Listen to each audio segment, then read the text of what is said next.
Davy, j'espère que vous allez bien et aujourd'hui je suis pas tout seul et non, il y a quelqu'un qui m'a rendu visite, Juan d'Univers Seiya. Coucou à tous. Bienvenue Juan, bienvenue sur la chaîne et bienvenue dans mon temple de Corona. Ton magnifique temple de Corona. Voilà. Déjà, merci pour l'invitation. Avec grand plaisir. Ça faisait un petit moment qu'on s'était mis en tête de se retrouver suite à la revue qu'on avait fait sur la chaîne. Et c'est bien volontiers que je reviens chez toi déjà pour l'accueil déjà. Pour le café, pour le café. Pour le café, puisqu'on n'habite pas très loin. Et puis c'est l'occasion justement de découvrir ton temple de Corona qui est vraiment magnifique. Donc vous pouvez le voir sur ces vidéos. Et il faut dire qu'en vrai, c'est vraiment sublime. Vraiment, le rendu est encore plus beau en vrai que ce qu'on peut voir en vidéo. Mais franchement, je suis vraiment impressionné par le résultat et par ta pièce. Hein, parce que hormis les figurines, il faut dire que ce qu'il y a aussi sur les côtés, les cadres, les dessins et tout, c'est vraiment tip top. En fin de vidéo, notamment, merci beaucoup Juan, en fin de vidéo on fera un dernier tour, je vous remontrerai même si vous la connaissez déjà, mais on va faire un dernier tour pour refaire un petit tour notamment. Et aujourd'hui, ce qu'on va faire, voilà, alors je t'accueille là, alors que c'est vrai que tout n'est pas totalement fini, mais en fait, comme vous le savez, cette pièce elle est jamais finie, puisque je bouge tout le temps. Et Juan a bien rigolé tout à l'heure en voyant qu'en fait il y avait des figurines de partout, parce qu'en fait je fais des shootings photos aussi, comme vous le savez, hein, donc du coup je prends une figurine, je prends une boîte, etc. Donc c'est vrai qu'il y en a un peu partout, mais j'essaye de bien tout ranger. Alors, aujourd'hui, tout à fait, on va se faire une petite vidéo spéciale tous les deux. Ouais. Une petite vidéo interview. Voilà, donc tu vas me poser quelques questions pour ceux qui nous suivent. Et voilà, c'est toi qui as entre les mains le questionnaire. Ouais, c'est moi qui ai ici le petit questionnaire. Ça sera l'occasion puisque de mon côté sur ma chaîne j'avais fait les entretiens croisés avec les reviewers. Donc Aiolos Davy n'était pas là donc comme d'autres également reviewers, mais ça sera peut-être avec grand plaisir aussi de pouvoir les accueillir sur une future vidéo. Et puis là c'est l'occasion de pouvoir faire le tien propre personnel et de pouvoir s'amuser un petit peu avec toi pour savoir un petit peu avec plaisir sur l'environnement. Et puis ça sera aussi l'occasion de savoir pour vous qui regardez aussi, de savoir si vous connaissez bien Davy. Exactement. Pour savoir si les réponses qu'il va donner sont assez correctes, hein, puisque vous allez pouvoir revoir ces vidéos. Hein. Exactement, et je me contredis souvent, hein. donc vous verrez. Mais oui, effectivement, alors je connais pas les questions, du moins j'en connais une partie, et je suis honnête avec vous, ça va être tout de l'impro. On a rien préparé, parce qu'on a fait un McDo, et puis après on s'est dit on va faire une petite vidéo quand même, hein, c'est important. Donc voilà, je te laisse faire, je te laisse me raconter, et puis moi je réponds que vous me connaissez, hein, toujours en niveau spontanéité. Tout à fait. Tu as très très jolie casquette pour... Il y a déjà une indication sur une question à mon avis là. Alors on va démarrer un petit peu, vous connaissez un petit peu les entretiens croisés. Donc on va revenir sur les questions qui ont été déjà posées aux confrères reviewers. Tournure peut-être différente un tout petit peu, mais ça sera l'occasion aussi de savoir un petit plus sur toi et sur ton univers. On va démarrer, première petite question pour se mettre un petit peu dans le bain. Mais dans tout l'univers Senseiya, que ce soit peut-être manga, animé aussi, donc manga parce que nous on en avait déjà beaucoup parlé aussi en version animée, mais peut-être un manga aussi, peut-être de ton côté. Mais pour toi, quel a été le moment le plus marquant, c'est celui qui t'a vraiment le plus marqué? Alors, dans l'univers Senseiya, tout compris, film compris?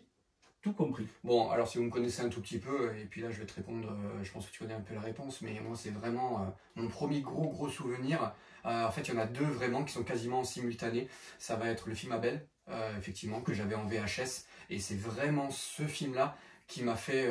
j'aimais déjà beaucoup Senseiya, j'aimais beaucoup les Chevaliers du Zodiac, mais je crois que celui-ci, c'est encore... il m'a fait passer un niveau au-dessus.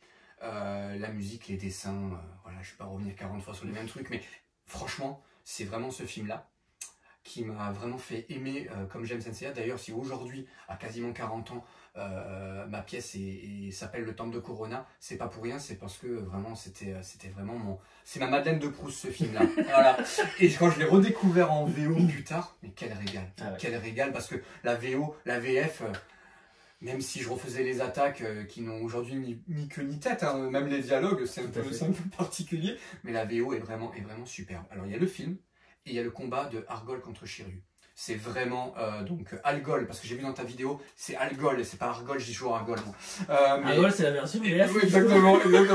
Et donc du coup, ouais, le combat de Shiryu, le sacrifice de Shiryu, le fait qu'il se crève les yeux pour sauver ses amis, enfin voilà, c'est vraiment ce moment-là du manga est peut-être l'un de mes préférés. Ouais. Ben, c'est bien parce que c'était, moi de mon côté, l'entretien croisé, ça a été vraiment, moi aussi, un des moments les plus marquants que j'ai en souvenir marquant. Hein, c'est vraiment ce sacrifice-là de Shiryu face justement à Algol, qui fait un moment qui m'a vraiment marqué. Shiryu est un personnage de toute façon où tous ses combats ont été extraordinaires. Il a vraiment beaucoup de ça. Voilà, il a donné de son sang. Exactement. Parce que je pense que c'est celui qui a le plus morflé dans toute cette saga en termes de chevalier de bronze. Il s'est sacrifié pour les armures au début. Il s'est crevé les yeux à plusieurs reprises. Après, moi, ce que j'ai beaucoup aimé aussi dans ce combat-là, c'est l'arrivée des chevaliers d'acier. Je sais qu'ils sont très décriés. Mais la musique, quand ils arrivent et qu'ils servent à rien dans le combat, faut être honnête, ils viennent juste faire, voilà, c'est un striker au foot, là, tu vois. Ils arrivent. C'était commercial, histoire de pouvoir les intégrer. Et je l'ai trouvé au top, et quand j'étais petit, je dis, waouh, c'est qui ces types-là, mais ils sont trop forts. Puis on les voit plus après. Voilà, c'est vrai que ça a été un petit peu rapide. Ben, alors, on a parlé beaucoup, parce qu'on le sait très bien tous, hein, que c'est Atlas, c'est le film Abel et tout, machin. Mais disons que si le film n'existait pas, en dehors, oui, c'est vrai que finalement, tu m'as répondu avec. C'est vrai que c'est moi qui suis pignouf, autant pour moi. Non, parce que j'ai répondu. Non, tu as répondu d'ailleurs par la réponse de Shiryu et justement. Alors oui, c'est comme je te dis. Non, mais je comprends ce que tu veux me dire. Je vais te dire un autre moment qui m'a beaucoup marqué et je l'ai revu il y a pas si longtemps. C'est le combat de Bud et parce que l'arc Asgard est un arc que j'adore. C'est le combat de Bud et de Ikki.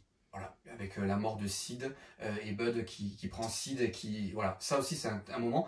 Il y a peu de moments qui me font pleurer dans des animés. Celui-ci me donne toujours les larmes aux yeux. Encore plus en VO.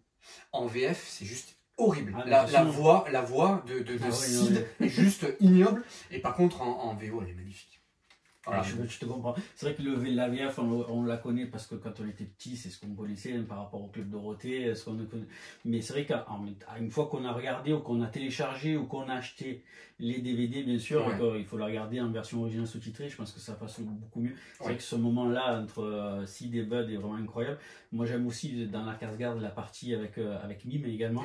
Que je trouve vraiment, ça aussi, ça donne des frissons, mais je comprends. C'est vrai que cet arc Asgard, en lui-même, il y a de quoi nous donner des sales frissons et des sales, de très belles larmes de cet arc-là. Très peu de fausses notes, hein, mine de rien, dans cet arc-là. Voilà, je sais pourtant très décrié pour les Japonais. Hein. Chez nous, ça marche super bien. Ils en auraient posé alors que, je pense que...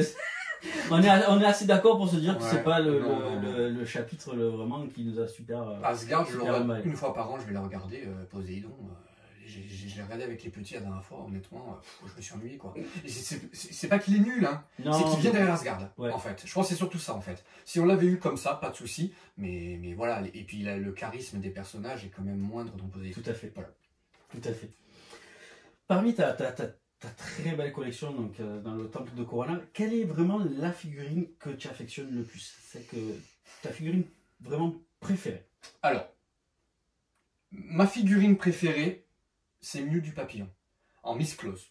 En Miss Claus, vraiment, au niveau beauté, etc., c'est vraiment celle que j'apprécie beaucoup. Si demain je devais vendre ma collection, ce serait l'une qui serait soit vendue en dernier ou soit pas vendue du tout. Mew du Papillon, c'est pas le personnage qui restera dans les mémoires, même s'il est quand même assez atypique hein, comme personnage. Tout à fait.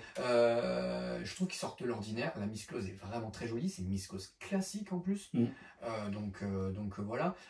Si on reste sur l'esthétique ou vraiment sur la Miss Claus en elle-même sur la Miss Claus. Sur la Miss Claus, ouais. Ouais, Papillon, et j'ai rentré le Sagittaire au CE aussi. Qui était un rêve pour moi, voilà, donc je l'ai rentré. C'est vraiment les deux pièces que j'aime énormément. Donc cette question-là va peut-être passer à celle que j'avais justement en prévision juste derrière. Donc si ta collection venait vraiment disparaître, on va dire, hein, elle vient disparaître, celle qui représente pour toi le plus Senseiya, que tu devrais garder. Une seule ou je fais un petit top 5? Non. Une seule. Ah ouais, et là disons que tu as une trou noir, les aliens débarquent, chez Mars attaque, ils te récupèrent tout, tu dis non, tout sauf celle-là. Parce que ça représente Senseiya. S'il vous plaît, petits aliens, gardez. Ouais, ce serait... Alors la OCE est arrivée après. Mais en tout cas, ce sera une figurine du Sagittaire. Ça c'est sûr. Ça c'est sûr. Je pense alors, en misclose ou en tout confondu? Ce que tu veux garder. Ce sera la Tsume. La Tsume, donc la statue de Tsume du Sagittaire. Je pense que celle-ci, si je la vends, c'est que vraiment ça va plus. C'est que vraiment je dois acheter une maison, que ça va plus financièrement. Ouais, ce serait en tout cas une figurine du Sagittaire, ça c'est sûr. Puisque pour moi, Aiolos et donc ben voilà, je suis pas. C'est comme pour toi avec Shura, hein. Je suis pas objectif, mais c'est mon personnage que j'aime beaucoup et c'est pour moi c'est représentatif de Senseiya. Donc oui, ce sera l'une des Sagittaires et la Tsume, la Tsume, je pense que celle-ci c'est voilà, je la mets toujours en avant parce que je l'aime beaucoup. Donc ouais, ce serait celle-là, la résine de Tsume. Parfait. Alors moi, c'est vrai que tu parles de Showa, c'est vrai que c'est mon chevalier préféré, mais moi, si je devrais garder, demain les petits aliens ils débarquent et ils devraient tout récupérer dans la collection, si je devrais en garder vraiment qu'une qui représente Senseiya, pour moi, ça serait le Seiya de Pégase, dans son armure verte. Après, peu importe la marque, que ce soit du Bandai, mais c'est vraiment l'armure pour moi qui représente Senseiya. C'est fait. S'il y en a une que je reste accroché et que je veux pas qu'ils embarquent, ça sera vraiment une armure verte. Ok. De ce côté-là. Ouais, je comprends. Et si demain, mets-toi à la place des petits japonais, et qui est le designer, et tu devrais faire une mid-close, c'est que tu attends le plus, bien sûr, ça serait laquelle? Voilà, bon, il n'y a pas de surprise, tu le sais, je le sais. On sait ce qu'on va faire. Bah, c'est une figurine de Atlas, c'est une mid-close de Atlas, ça c'est certain. Parce qu'ils sont capables de le faire. Parce qu'on a vu avec Sentia Show qu'ils arrivent à faire les petites jupettes, etc. Enfin, les petites, voilà, les étoiles, les trucs comme ça, c'est largement faisable. Ouais, une figurine de Atlas, d'autant plus qu'ils ont sorti Abel. Donc, quand Abel est sorti, j'avais vraiment espoir qu'ils sortent les Corona Saint. Et non, ils sont pas sortis. Et oui, si j'étais un designer, et je le vois souvent ressortir dans les sondages, tu sais, des prochaines Miss Close et tout. Il y en a beaucoup qui aiment beaucoup le Cara Design de Atlas. Donc moi ce serait Atlas. Et honnêtement Atlas, mais aussi les autres, hein, Jao et Bérénice, honnêtement, voilà, je les ai en résine qui sont. Alors la Bérénice c'est pas mal, mais la Atlas est vraiment pas folle. Ouais, vraiment ça, j'espère vraiment de tout cœur que je serai toujours vivant. le jour où ils sortiront la Miss Close. Quand je vois comme ils galèrent pour sortir les Silver, je me dis bon ben voilà, ça va être compliqué. Mais ouais, une petite Atlas ce serait cool. Ouais, moi je pense que aussi pareil. Je pense qu'on en rêve tous là cette année, le calendrier avec les sorties, beaucoup de revival, que ce soit sur les Gauls, ou que ce soit les Chevaliers d'Acier, ou là il y a la Tétis aussi de chez Poséidon, la Sorrento. Enfin, le calendrier 2021 est assez pauvre. Et je pense très honnêtement que comme tu dis, partir sur les chevaliers des films, que ce soit les Corona Saints, que ce soit aussi les Anges déchus ou ceux du film de l'ouverture céleste également, j'aime beaucoup ceux de l'ouverture céleste aussi. Je pense que enfin, ça renouvellerait le truc et je pense que ça mettrait pas mal de gens aussi au rendez-vous pour pouvoir continuer, je pense, à agrandir leur collection. Et il y a des acheteurs en plus, il y a le public pour ça. Je suis sûr que pour les films, ils arriveraient, tout à fait. Les gens achèteraient. Alors, je sais que le film le plus populaire, c'est Les Guerriers d'Abel, de mémoire, hein, je crois que c'est celui-ci, hein, de toute façon, celui qui a le plus grand succès. Honnêtement, s'ils ont sorti Abel, c'est pas anodin, ils n'ont pas sorti Lucifer. Hein. Ils n'ont pas sorti Lucifer, ils n'ont pas sorti Eris, alors que Eris, ils pourraient la ressortir par rapport à Sentia Show, par exemple. Voilà, je sais qu'ils sont capables de le faire puisque c'est jouable. Ils sont arrivés à faire Choco de Sentia Show. Et franchement, honnêtement, c'est pas que ça se ressemble, mais c'est tout à fait faisable. Dans la création d'armure, bien sûr. Ils font des chupettes en plastique pareil, et puis voilà. Tout à fait. Et si maintenant tu étais designer de chez d'un studio de création de résine, quelle résine aimerais-tu voir assez rapidement également? Là, on sait qu'il y en a pas mal qui sont en préparation. Et j'en ai quelques-unes en cours, notamment une qui me tient à cœur qui va sortir. Alors, je ne sais pas si c'est une prochaine question ou pas, mais oui, j'attends celle de Sisyphe et de Sacha, de Los Canvas. Voilà, celle-ci, c'est précommandé, c'est certain. Voilà, Titan Jacquard, je crois. Donc, celle-ci, c'est sûr, hein, elle va être précommandée. Maintenant, une résine, alors je vais sortir l'Atlas, parce que je ne veux pas avoir... Résine d'Atlas. Entretien croisé, les réponses que Atlas. Non, pas que Atlas. Là, si je devais avoir une résine vraiment qui me plairait et quelque chose qui sortait. Faut que je réfléchisse, je regarde un peu, mais.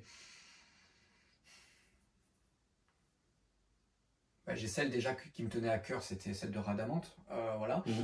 Mais une résine d'Abel pourrait être pas mal aussi. Une résine d'Abel pour être sympa, et pourrait faire une résine un peu où on le voit un peu de quand vraiment en version Dieu, ça pourrait être vraiment vraiment sympa. Et après non, une résine, bah, ce serait Asgard, hein. Ce serait celle d'Albéric. Voilà. Vraiment une résine d'Albéric me ferait, mais une belle avec version un peu forêt, les crânes au sol, les améthystes qui ressortent, et avec vraiment le côté un peu sournois, le côté un peu machiavélique. Il va falloir trouver la bonne pose, trouver le bon truc, mais ouais, une résine de Albéric me ferait très plaisir. C'est vrai que ouais, en termes de résine, alors d'aujourd'hui sur la Casgarde, je crois qu'il y a une Siegfried, non? Il me semble avoir vu une Siegfried en préparation. Alors je sais plus qui le fait, mais c'est vrai que voir la Casgarde. Fox Studio, je sais pas si c'est Fox Studio je dis peut-être une bêtise, mais il me semble que c'est eux qui est en préparation. C'est une Siegfried qui a l'air d'être très jolie d'ailleurs. Mais oui, une Albéric, honnêtement, il y a de quoi faire en plus avec au niveau socle. Ils peuvent faire un très beau socle. Ouais.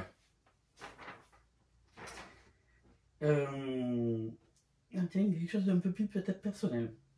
Qu'est-ce que tu changerais vraiment, ou qu'est-ce que tu améliorerais dans ta collection?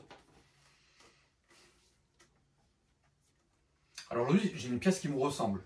J'ai une pièce qui me ressemble, où j'ai mis beaucoup de passion dedans et beaucoup d'amour. Si je devais changer quelque chose, avoir une pièce plus grande. Avoir une pièce plus grande pour être un peu moins esquiché. Le problème, c'est plus tu vas me donner d'espace. Et de toute façon, plus on va la remplir. Plus ça va grandir. Donc, et puis ça va coûter de l'argent. Parce que c'est ça aussi, le côté moins positif de notre passion, c'est que ça coûte cher. Maintenant, si j'ai quelque chose à améliorer, bah déjà je finirai mes portes comme voilà, je finirai vraiment pour que tout soit fini, pour que tout soit nickel. Maintenant ma pièce me plaît bien comme elle est, et je pense que je ne changerai pas grand chose. Et même si j'ai une pièce un peu plus grande, je pense que la disposition sera un peu la même. J'ai vraiment une pièce à mon image. Donc ouais, je resterai là-dessus. Dans tout ton univers là, du temple de Corona, bien qu'on sait très bien qu'il y a une majorité de X avec certaines classiques vis-à-vis des Silver et des Spectres, mais quelle a été ta vraie première figurine? Ta première découverte en termes de rendu métal plastique? Quand j'étais petit ou quand j'ai repris la collection? Ah non, quand tu étais petit. La toute première paf que tu as eu en cadeau, ou qu'on t'a offert, anniversaire, Noël ou quoi que ce soit, la toute première que tu as pu toucher? La vintage du Cancer. Voilà, la vintage du Cancer est la toute première que j'ai eue. C'était celle que tu souhaitais? Non. Je crois qu'on a tous eu ça. Non, j'avais demandé Aiolos du Sagittaire, Aioros du Sagittaire à l'époque, à ma mère. Et ma mère, en fait, a pris la première qui lui est tombée dessus. Elle a pris celle où le design sur la boîte, parce que c'était les boîtes à l'ancienne jaune, ou avec le rabat, tu sais. Ouais, le volet, ouais. Et c'est rigolo que ce soit, je sais pas s'il y a cette question-là plus tard, mais c'est rigolo que ce soit celle-ci qui a été prise. Parce que Deathmask est une armure que j'aime énormément. Et je pense pas que ça vienne de là, mais le design, en fait, ça a attiré l'œil de ma mère, parce que le design de Deathmask, c'est-à-dire qu'il est particulier quand même. Il sortait du lot par rapport aux autres, et c'est ça que j'ai trouvé rigolo. Et quand je l'ai eu, j'étais un peu déçu quand même, hein. Je t'avoue que j'étais un peu déçu. Et j'ai dit, mais maman, c'est pas le Sagittaire ça? Elle me dit, oh, ils se ressemblent tous tes bonhommes. Voilà, c'est ce qu'elle m'avait dit. Et donc du coup, donc c'était Deathmask, et après j'ai eu Aiolos derrière. Voilà, à l'époque, c'était en Alsace, ça s'appelait Modern Plastic. C'était une espèce de foire-fouille. Si tu veux, ils vendaient des chevaliers Zodiac à l'époque. C'était là-bas qu'on avait pris. Voilà, c'était mon premier souvenir de montage. Et je peux t'assurer que celle-ci, elle a pris. Je me souviens encore dans cette vintage, donc, de cette figurine de Deathmask. Il lui manquait une main. Après, il lui a manqué un bras. Et il a morflé. Il a fait énormément de combats. Il a beaucoup perdu. Il a beaucoup perdu. Et il a pris les rouges. J'avais perdu des morceaux d'armure et tout ça. J'étais très peu soigneux avec mes jouets. Et je ne pouvais pas garder des jouets de quand j'étais petit, parce que je faisais énormément de combats. Ils allaient dans l'eau, ils allaient dans la forêt. Enfin bref, ils me suivaient de partout. Donc ouais, il était en très mauvais état. Il était donc cheveux violets tout court. Et à la fin, il avait carrément plus, il avait plus de couleur sur la tête. Il était chauve quoi. Il n'y avait plus de voilà. Donc du coup voilà, c'est ouais vraiment Ouais, Deathmask, c'est ma première vintage, enfin vintage, la première figurine. Ouais. Et la première figurine, c'est Iki V3 en Miss Close, classique. Mhm. Donc c'est un ami qui me l'a offert en 2012 ou 2010. Et c'est là où je me suis remis au Miss Close, petit à petit. Voilà. C'est cool ça. Mais c'est rigolo dans le sens où justement tu parles de figurines que tu avais parce que c'est celle que tu avais souhaité à la base. Hein. Moi ça a été pareil. Hein. Moi j'avais commandé le CIA dans son armure de Pégase, dans ouais. V1 bien sûr. Et en fait ma mère en première figurine. Andromède. Du coup, non, c'était le poisson, Aphrodite du poisson, aucun rapport. C'est pas mieux. Donc voilà, ma mère ça a été pareil. Donc ma mère voilà, elle comprenait pas trop grand chose, donc elle était espagnole et tout ça, mais ça a été pareil. Elles se ressemblent toutes, donc elle a pris la première boîte qu'il y avait dans la banque.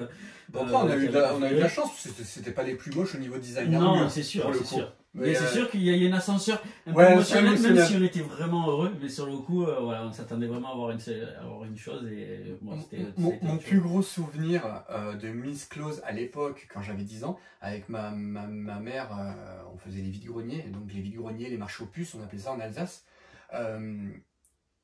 J'avais trouvé un Shun vintage en parfait état, en loose, pour le coup il n'y avait plus la boîte, à l'époque pour 2 francs.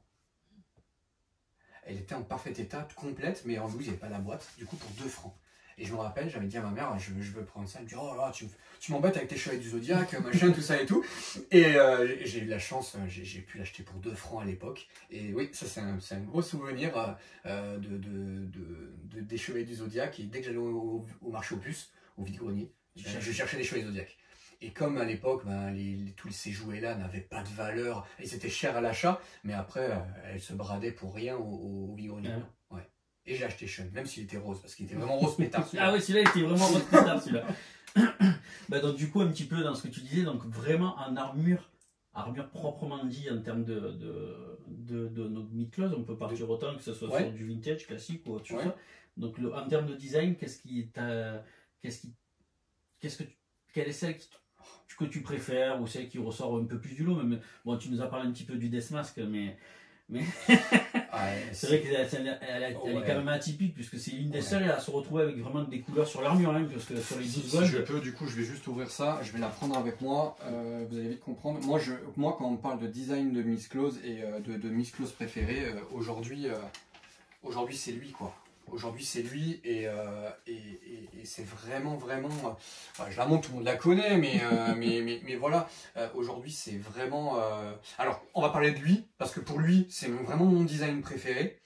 Le fait que ce soit très pointu, c'est très agressif par rapport, et même ça va très bien avec le caractère du personnage. J'aime beaucoup aussi les rappels bleus. C'est pour ça, c'est la seule figure armure à avoir vraiment des teintes sur l'armure proprement dit. C'est pointu, c'est obtus, j'aime beaucoup. Il y a même un rappel rouge ici, rappel sur le casque. Vraiment, elle représente son signe en fait. Et c'est ça que je trouve bien par rapport à d'autres Miss Close. Par exemple, celle de Shura ne rappelle pas le Capricorne, à part avec le casque. Je suis obligé. Non, je fais exprès. Mais non, après, les autres sont représentatives. Mais celle-ci, je trouve qu'elle ressort plus par rapport au truc. Alors, si on parle pas de Deathmask, qui est mon armure préférée de tous ces Seiya, si je dois vraiment, s'il y a vraiment une qui sort du lot, ça va être la Shiryu V1. Ça va être la Shiryu V1, la Dragon V1. Moi, c'est vraiment... voilà, je l'adore. Depuis que je suis tout petit, je la trouve magnifique. Le casque, le bouclier, la couleur, tout, c'est un sans faute. D'ailleurs, c'est la figurine que j'ai en plus d'exemplaires. La Shiryu V1, c'est rare, hein, je l'ai en 3 fois. Alors, je sais plus si... Non, tu l'as plus fait, parce que je sais que tu avais fait... là, mais ils là. Il est là, mais en fait, j'ai fait une vidéo, tu avais montré justement ton étage complet sur les Shiryu. En fait, mon étage Shiryu n'est pas fini, donc en fait, si tu veux, l'éclairage n'est pas encore installé, puisque Ikea a été fermé, donc j'ai pas pu aller chercher les ampoules, les LED. Mais oui, effectivement, Shiryu a vraiment son étage à lui. Et oui, la V1 est vraiment très très belle. C'est une de mes armures préférées, ça c'est sûr. Ouais. Après, j'ai j'ai un petit truc pour les SOG aussi. Les SOG font un peu Transformers, mais par contre, je trouve qu'elles sont... par exemple, j'ai les taches totem de SOG, où je les trouve vraiment très très belles, et notamment le Verseau et la Vierge, qui sont vraiment... et le Poisson, qui sont vraiment très très belles. Donc cet étage-là, en fait, c'est l'étage qui est en bas. Vous le voyez peut-être pas sur la vidéo, mais c'est un étage qui est en travaux, puisqu'en fait, j'ai pas la vitre, j'ai pas l'éclairage complet. J'écarte, je fais un peu comme Charleston, j'écarte les cuisses, mais... Alors du coup, c'est bon, il a un caleçon, ne vous inquiétez pas. Et du coup, les SOG, les totems SOG, je trouve ça très très beau. Pareil, décrier aussi les SOG par rapport au dessin animé. Ils auraient pu faire, ils avaient un potentiel de fou. Et ils ont fait un petit flop, même si j'aime bien les regarder. J'aime bien aussi, ouais. Voilà, Petit flop aussi. C'est vrai que les armures du... Bon, c'est pareil, ça a été fait aussi pour qu'on achète. Exactement. À la base. Exactement. Je pense bien. Mais bon, c'est un petit flop, je pense qu'ils auraient pu un peu mieux le travailler. L'idée était vraiment sympa. On se retrouve en Asgard, puisque les gens avaient vraiment apprécié donc, ce chapitre-là au final. Exact. Et puis, bon, finalement, en termes de rendu animé, c'était moyenasse. Mais après, en termes de figurines, moi je les trouve vachement sympas. Quand même, elles sont assez imposantes. C'est vrai que toi tu les as exposées en mode totem. Moi je les trouve vraiment très sympas en mode totem au final. C'est vrai que ça pourrait être une idée à y réfléchir aussi par la suite, je pense. Hein, parce que c'est vrai que quand on collectionne les Miclos, on a vraiment cette chance-là comparé aux résines. C'est qu'on a la possibilité de les bouger. Quand on a un peu marre, on prend, on touche, on prend, on change, on met sur figurine. Demain je mets sur totem, je mets sur totem. Il y a un moyen de ne pas se lasser.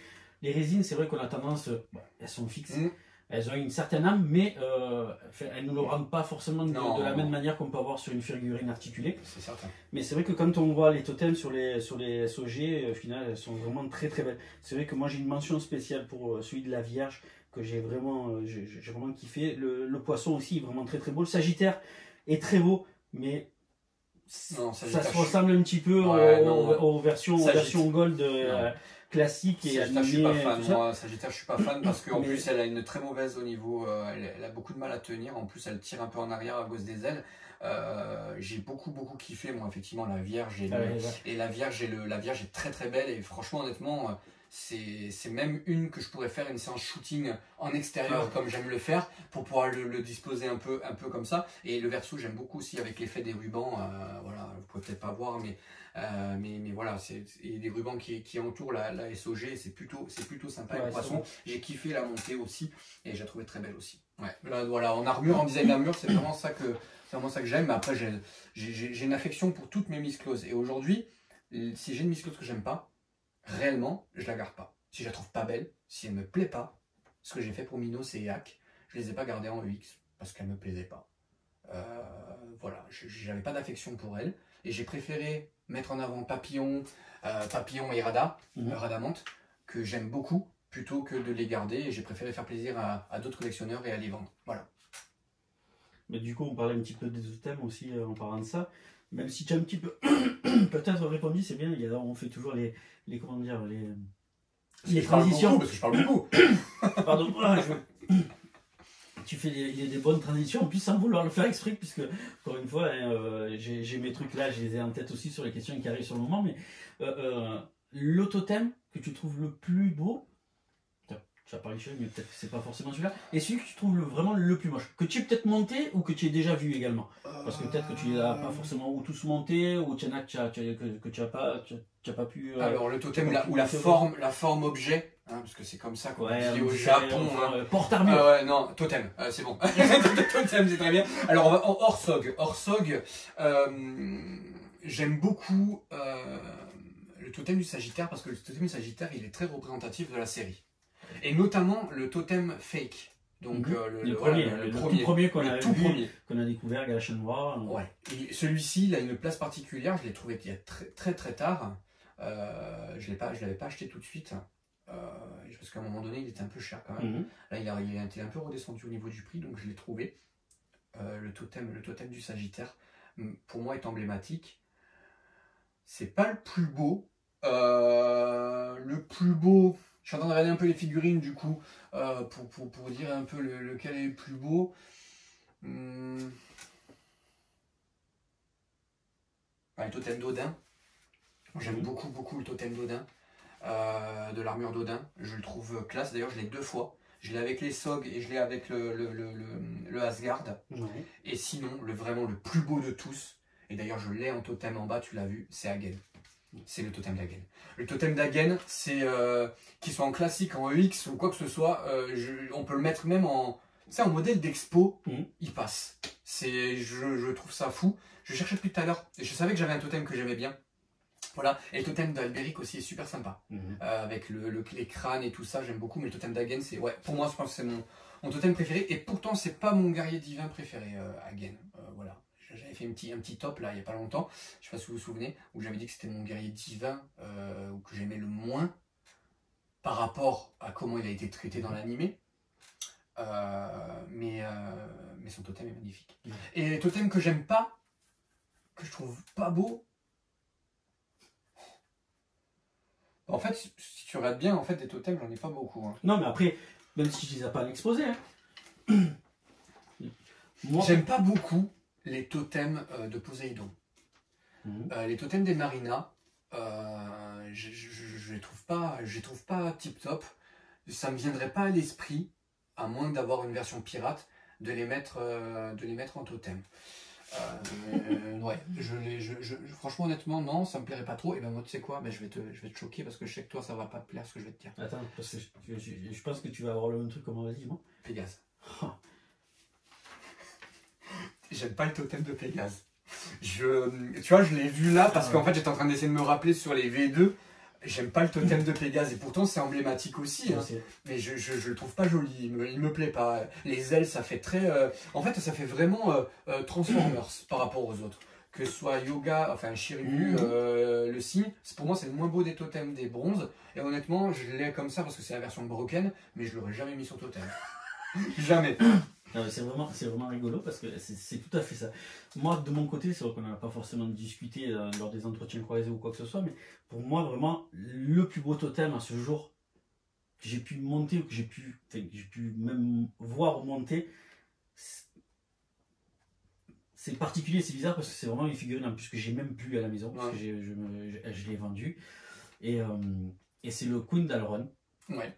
Ah, je sais pas, j'ai eu un surkiff sur à la touche à la montée, cette armure là, surtout en mode totem, en porte-armure, je la trouve vraiment incroyable. Voilà, cette mandragore, cette fleur qui ressort avec ce corps de femme naissant de la fleur, je le trouve vraiment incroyable. C'est vrai que j'ai eu du mal à pouvoir départager de Hagen, l'armure de Sleipnir, que je trouve vraiment incroyable. Le cheval à 8 pattes, pour moi, je sais qu'en partie mythologie, tout va dedans.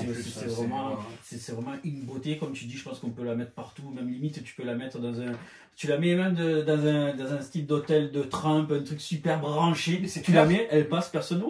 Mais c'est clair. C'est très joli ça. Mais c'est clair. Tu la mets à côté d'un œuf de Fabergé là. Ouais, c'est clair. Franchement. Et même, tu la mets en pas grandeur nature, mais tu la mets en une espèce de sculpture un peu plus grande, mais elle passe nickel. Après, on n'est peut-être pas objectif, mais honnêtement, ouais, le totem de elle est vraiment, ouais, voilà, elle est dans mon. Bon, après mon top 3, enfin ma troisième, on va parler un petit peu. Oh, tiens, je vais faire mon petit top 3. Et en top 3, c'est malheureux, je crois que ça va pas plaire à un ami qu'on connaît bien, mais j'aime beaucoup le totem du Ares. Ouais. De Cynthia Shaw. Je trouve vraiment. Que dire de plus si je sais pas si tu l'as, non? Non, Ares, je l'ai, mais dans la chambre de Lily Rose. Je le trouve vraiment incroyable. The CNS m'a dit le totem, pas dans ta pièce, il m'a dit. Donc, du coup, on l'a enlevé. Voilà, moi, c'est juste pour la partie vraiment esthétique. Je le trouve vraiment très. Bon, c'est l'armure du Gémeaux, une Rocolo, quoi que ce soit. Mais je trouve la posture dans laquelle ils l'ont positionné avec l'épée, les grosses ailes et tout ça. Enfin, je le trouve vraiment très joli. Et voilà, il est dans mon top 3. Et dans mon top. Enfin, vraiment le totem que je trouve vraiment le plus laid, et autant te dire que le CIA pour moi c'est l'armure V1, son totem ça reste le plus emblématique. Ouais. Voilà, comme je t'ai dit, une figurine à garder c'est le CIA, un totem à garder c'est le CIA aussi. Tant pis pour Shura, malheureusement c'est mon personnage préféré, mais ce qui représente la série c'est ça. Mais alors les totems V2, V3 de CIA, c'est vraiment les plus moches, je trouve. Parce que même, tu as parlé des Marinas en termes de totem, je les trouve assez sympas dans l'ensemble, malgré tout. Je les fais en version pirate, parce que... Ah, c'était pas voulu que je faisais ça. Non, mais je les fais parce que je les aime aussi à côté aussi. C'est la possibilité de pouvoir utiliser aussi les portes-armures qu'on a des boîtes Bandai et de pouvoir... Voilà, notre amitié vient de mourir en direct. Voilà, donc je vais... Non. Ah, Et je sais que par exemple le Kraken, je trouve son totem vraiment très très moche par exemple, et limite à côté du CRA2. C'est Kraken qui est pas, je crois que c'est celui-là qui c'est une Grémanta, une espèce de gré tout court, elle est à plat en plus, elle a pas forcément de forme parce qu'il faut la regarder du haut limite pour pouvoir en apprécier, mais limite je la trouve plus sympa ce totem. Alors, si t'as aimé Ares, tu dois aimer aussi Loki. Le totem de Loki est très beau aussi. Très très beau. Loki je l'ai plus. Je l'ai plus parce que du coup je m'en suis séparé parce que j'avais pas la place dans mon truc SOG. Donc là j'ai acquis dernièrement le personnage en loose, voilà, mais sans armure, sans rien du tout. Donc je vais faire un drapé, quelque chose. Enfin, je vais faire un custom de son truc. Mais l'armure était très jolie, très difficile à monter, c'était une catastrophe. Mais par contre le totem était super beau. Le totem est super beau. Et ça aussi pareil, parce que c'est vrai qu'on a beaucoup parlé, on sait pas, il y a beaucoup de choses que... on sait pas, c'est vrai que là on se sort des trucs, mais on n'a rien préparé. Tu es venu à la maison pour le Hades. C'est vrai. Lors de cette vision, de cette vidéo, tu avais vu ma collection. J'avais mon Loki qui était en bas, qui était donc sur le personnage de Andrea. Ouais. Et donc du coup, il y a une dizaine de jours, je l'ai posé sur son porte-armure justement. Ok, d'accord. Ouais. Et alors? C'est un kiff. Je le trouve, je l'ai préféré. Plus beau, je trouve. Je le trouve beaucoup plus beau. Comme Ares, d'ailleurs, c'est pareil. C'est ça, j'ai Ares, j'avais Loki sur Andrea, et à côté j'avais le Serpentaire. Et je trouvais que Loki à côté, bon, on sait qu'il la figurine a des problèmes de rigidité et tout ça. Donc la ceinture, c'est la catastrophe. C'était vraiment une catastrophe. Et finalement, je me dis, punaise, c'est vrai que le Ares, si je mets le Loki en mode totem aussi, parce que finalement, je pense que je les mettrais en vitrine sur la partie, on va dire, totem de ma collection. Et finalement, je dis, je veux le mettre vraiment sur totem parce que je pense qu'il claquera mieux. Et finalement, c'est vrai qu'en effet, je l'avais déjà, lors du montage, j'avais kiffé le totem. Et là, de le voir, c'est encore mieux. Un petit bémol juste, c'est que du coup, bon, on le sait très bien que la lance apparaît par la suite lors de la série animée, tout comme le bouclier, quand on a le choix, ou des ailes ou du bouclier, parce que ça ressort. T'as mis les deux ensemble, toi, du coup? Non, j'ai pas mis j'ai laissé les ailes, mais c'est un petit peu dommage pour la lance, voilà, de se retrouver, de la mettre dans le carton. Alors au final, je lui ai fait une petite, pas une petite pause, mais je l'ai juste mis un petit rappel à côté, qui la tienne à la main, histoire qu'elle reste pas dans la boîte. Moi je suis d'accord avec toi, moi s'il y en a une que je regrette un peu, alors je vais pas anticiper parce qu'il y a peut-être ces questions-là, peut-être que voilà, mais je sais pas si tu avais prévu de me poser une question sur les regrets que je peux avoir au niveau de vente ou que je me sois séparé de figurines. Et ben je m'auto-pose une question. Ouais, le Loki me manque un peu. Pas par rapport au personnage en lui-même, par rapport au... J'avais beaucoup aimé le totem. Et ouais, il me plaisait bien. Et je sais que Jaxdo avait sorti un Loki custom, en fait, un Andrea, tu sais, en mode Andrea et tout ça. Et en fait, je regrette un peu de plus avoir le totem et de mettre ce Andrea à côté. Parce que ouais, c'est de mes ventes aujourd'hui, si j'en regrette une, peut-être celle-là. Parce que je n'ai pas vendu beaucoup des figurines, mais celle-ci me manque un peu. Et le problème, c'est qu'aujourd'hui, elle est un peu trop chère. Alors moi, je l'avais vendue au bon prix, parce que c'était s'il regarde la vidéo, il saura qui c'est, mais je l'avais vendu au prix que je l'avais acheté, donc je voulais pas faire de plus-value dessus. Ouais, elle me manque un peu. Mais en fait, c'était vraiment la place, et vraiment les totem sock me prennent tellement de place que je suis même honnête avec vous. Je sais même pas si cet étage-là va rester là. Je sais pas si je vais pas faire un étage un peu spécial avec les totems. Parce qu'honnêtement, là c'est compliqué de tous les mettre. Il faudrait que j'arrive à les mettre un peu en version alignée. Oui. Donc peut-être les mettre en mode étagère. Voilà. Je pense que peut-être ce serait un mode étagère. Parce que là c'est compliqué, on n'en profite pas assez. Voilà. Notamment ils sont en dessous, on les voit pas trop. Voilà.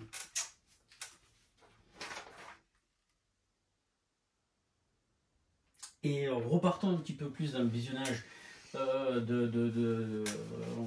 on a parlé beaucoup de figurines. Et si on revient un petit peu dans notre enfance, on va dire, on a parlé du moment le plus marquant, mais quel est pour toi l'épisode vraiment qui m'a marqué?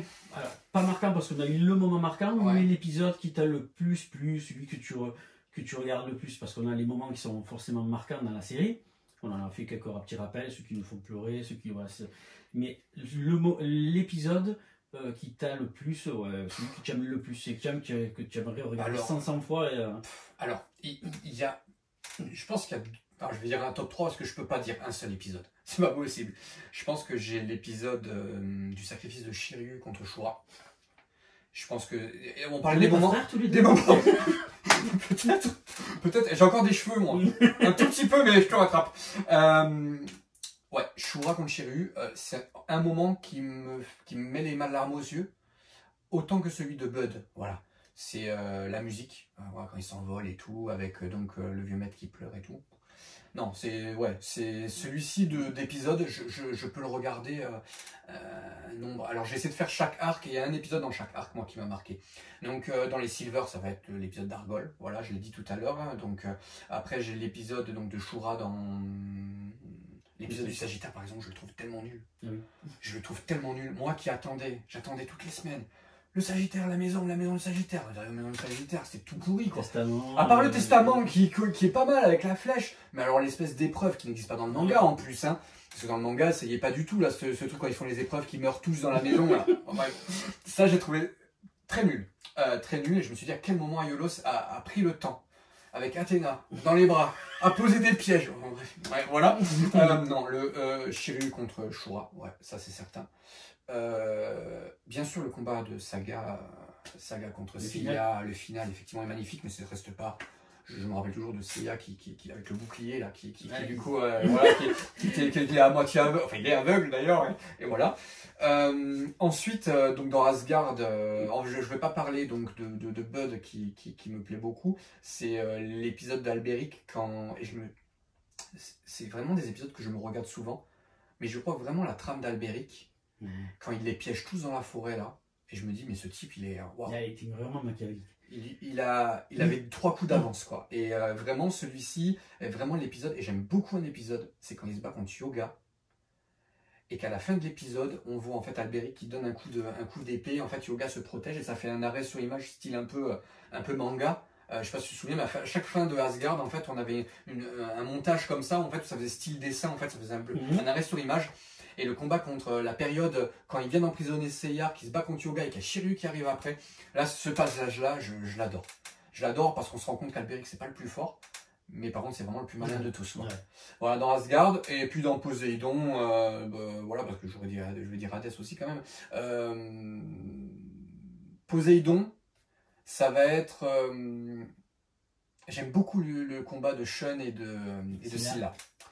Parce que Shun nous sort des techniques qu'il n'a plus jamais ressorties derrière. Ouais. Il nous a sorti des trucs avec les toiles d'araignée, avec les chaînes. Là, tu te dis, mais ce type, il est extraordinaire, mais c'est plus fort. Mais il le refait. C'est plus fort, mais il le refait plus jamais. Ah oui. Bref, cet épisode-là avec Shun, je l'aime beaucoup. Ouais, c'est vrai qu'il est... Et Hadès, ça va être mon épisode préféré que je remate très très souvent. C'est Radamante contre les 3 chevaliers d'or quand ils sont aux portes du château là. Et qu'en fait il les défonce. Il les défonce et la surpuissance de Radamante à ce moment-là, on se dit mais ce type là il est imbattable quoi. Ouais. Il les ouvre tous. Et puis il y a une scène à un moment donné où c'est hors champ, où tu entends les attaques des chevaliers d'or, donc en VO bien sûr, hein, les chevaliers d'or, et puis tu entends le Greatest Cochon de Radamante qui les explose tous. Et puis là, je crois que c'est après que tu as le combat contre Seiya contre Radamante, hein, oui, où justement il y a la musique de folie là, qu'on retrouve dans Asgard, et quand il repousse Radamante avec son poing là, ouais, ce passage là, top. Bah, c'est vrai que Radamante, cet épisode là, moi ça me fait, quand je l'ai vu, je dis waouh, ça va être vraiment incroyable, ouais. Mais rien que de voir le visuel dans le dessin, des transformations des visages quand ils se font défoncer, ils font moins Aiolos, mu, je sais pas, c'est les traits, je dis putain mais ça fait tellement de la peine de se dire, ils étaient vraiment, voilà, c'était l'image quand même des chevaliers d'or, se dire c'était vraiment les plus forts, et là de le savoir vraiment... Donc après on apprend qu'ils sont moins forts parce qu'ils sont à 10% de leur puissance, enfin voilà, il fallait quand même rattraper les chevaliers d'or, hein. Donc voilà, mais c'est vrai que... moi ça m'a fait vraiment de la peine, même quand on voit il est pendu, il est pendu, mon Dieu, on a vraiment... ça nous a fait vraiment de la peine, c'est vrai que moi je me dis c'est pas possible. Et cet épisode, je me le remate encore et je le montre à ma fille parce que du coup c'était juste pour montrer un peu Ben, le niveau de dessin, on était super bien là. Cette première partie de Hades était super bien dessinée. Et on venait quand même de voir Mu, qui était ultra badass, qui avait donc défoncé Deathmask, Aphrodite, plus Papillon, plus il avait arrêté le Aiolia pour les Tana exclamation, tout. Bref, on a vu Mu ultra puissant se faire complètement... Rhadamant était d'une facilité. Tu vois, si on devait mettre, je sais pas moi, ça à l'échelle du foot, c'est Messi, tu vois. Il les défonce tous, il est au-dessus du lot, et voilà. Donc, ouais, ce passage-là, je l'aime beaucoup, beaucoup, beaucoup. Moi, j'aime bien le sacrifice de Shaka. Ouais. J'aime beaucoup ce passage-là aussi. Enfin, c'est vrai que le combat Shaka contre les trois renégats, il est bien aussi. Après, c'est la partie de l'Arcades, cette première partie, justement, en sanctuaire, qui est vraiment super. Après, la partie Elysion et tout ça, bien, mais sans plus. Mais rien que la première partie, c'est celui qui m'avait vraiment le plus marqué avec les chevaliers sur Pliche. Le téléchargement, c'est mal. En 2003, 2004, je crois que c'était sorti Hades, il me semble. Ils avaient ressorti ça en 2003, 2004, 2005. Les OAV, ouais, c'était. Ouais, les OAV, je les avais sur CD, donc gravés, avec marqué Hades, épisode 1, machin, dès qu'un collègue m'avait filé, du coup. Et je me rappelle. Et donc, du coup, CNCA, ça faisait des années que c'était plus passé. Et quand j'ai remis ça, mais j'ai dit waouh. Et la première partie, là, donc de 1 à 13, c'était super bien dessiné, c'était... Enfin voilà, moi j'aimais beaucoup l'aspect qu'ils avaient mis, ça changeait complètement. On voyait les chevaliers d'or qui étaient ultra badass. Très sombre, on avait l'univers très coloré, on se retrouvait dans un univers très violacé, très noir. Et tout. Et puis la trahison des chevaliers d'or qui étaient morts, Chillon qu'on connaissait pas nous du coup, parce que nous, petits français, on savait pas que le grand pop, un coup c'était Arès, un coup c'était machin, enfin bref, on savait pas que c'était. Donc Chillon, maître de Mu, la mort de Chillon avec Doko qui a ses pieds et tout, qu'on voit Doko, alors ça m'avait beaucoup choqué, le vieux maître qui se transforme en Doko. Donc ouais, non, après c'est sûr par la suite, ça c'est par rapport à tout ce qui s'est passé, les dessins animés étaient de moins bonne qualité, il y avait moins d'épisodes et c'est vraiment dommage parce que franchement les 13 premiers épisodes étaient vraiment top. Ah ouais, c'est vraiment, ces épisodes sont vraiment tip top. Et toujours dans cet univers dessin animé, on va repartir plus maintenant animé télévisuel plutôt que manga, une musique qui te correspond, une que tu aimes bien remettre souvent, peut-être quand tu fais tes vidéos ou quand tu es à la maison, quand tu fais du ménage par exemple. Alors celle-là je l'ai préparée. Et non les amis, pas tout de suite. Rendez-vous avec Juan et moi-même dans la partie numéro 2 d'ici quelques jours. J'espère que cette première partie vous aura déjà plu. Et n'hésitez pas à liker, à nous faire un retour, déjà dans un premier temps, pour la première partie de cet instant passion entre la chaîne Universeia et la chaîne Aiolos Devi. Voilà, écoutez, à très bientôt pour la partie 2. Passez une très bonne journée ou soirée quand c'est que vous regardez cette vidéo.